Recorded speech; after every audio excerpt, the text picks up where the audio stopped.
नेक राजा की कहानी the story of the righteous king बहुत पुराने जमाने की बात है। एक सुंदर और खुशहाल रियासत थी जिसका नाम देवपुर था। इस रियासत पर राजा विक्रम सिंह हुकूमत करते थे।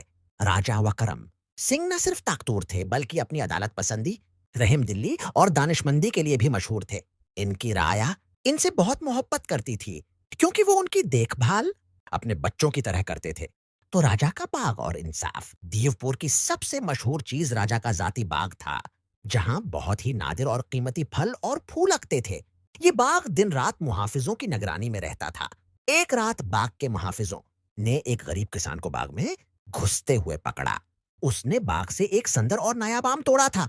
किसान बहुत डरा हुआ था क्योंकि शाही बाग से चोरी की सजा बहुत सख्त होती थी। सुबह होते ही किसान को राजा विक्रम सिंह के सामने पेश किया गया। अदालत में खामोशी छा गई क्योंकि सबको मालूम था कि राजा उसूलों के बहुत पक्के हैं। राजा ने नरमी से किसान से पूछा, तुमने मेरे बाग से चोरी क्यों की? क्या तुम नहीं जानते कि उसकी सजा क्या है?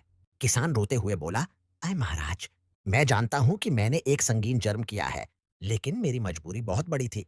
मेरी बीवी एक मोहल्लक बीमारी में मुब्तला है और वेद ने कहा कि यह नायाब आम ही उसकी बीमारी का इलाज कर सकता है। मैंने बहुत कोशिश की मगर मुझे यह आम बाजार में नहीं मिला। मैं बेबस होकर सिर्फ अपनी बीवी की जान बचाने के लिए ये चोरी करने पर मजबूर हुआ। मुझे माफ कर दीजिए या मुझे मेरी चोरी की सजा दे दीजिए। राजा का फैसला। सारी अदालत हैरान थी कि राजा क्या फैसला सुनाते हैं। राजा वकरम सिंह थोड़ी देर खामोश रहे। फिर उन्होंने किसान की आंखों में झांक कर देखा और उनकी आंखों में सच्चाई नजर आई। राजा ने मुस्कुराकर कहा, तुम्हारा जुर्म तो बड़ा है मगर तुम्हारी नीयत पाक है। तुमने सिर्फ मोहब्बत और जिंदगी को बचाने के लिए चोरी की, न कि किसी लालच के लिए। फिर राजा ने अपने वजीर को हुक्म दिया, उस किसान को चोरी की सजा से रहा कर दिया जाए। उसे मेरे खजाने से इतना धन दौलत दिया जाए ताकि वो अपनी बीवी का इलाज अच्छे से करवा सके और इसे मजीद किसी नायाब दुआ की जरूरत न पड़े। इस नायाब आम की पेड़ के पास एक और पेड़ लगाया जाए ताकि गरीब और जरूरतमंदों को भी उसका फल मिल सके।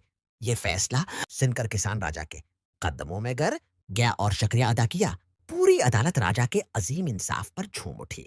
नतीजा, राजा व करम सिंह ने यह साबित कर दिया कि एक सच्चा हुक्मरान वो होता है जो कानून से ज्यादा इंसानियत और रहम दिल्ली को अहमियत देता है। दीवपुर रियासत में खुशहाली और अमन हमेशा कायम रहा क्योंकि उनका राजा एक नेक दिल इंसान था। क्या आप चाहेंगे कि मैं उस कहानी के किरदारों की तस्वीर बना कर दूं?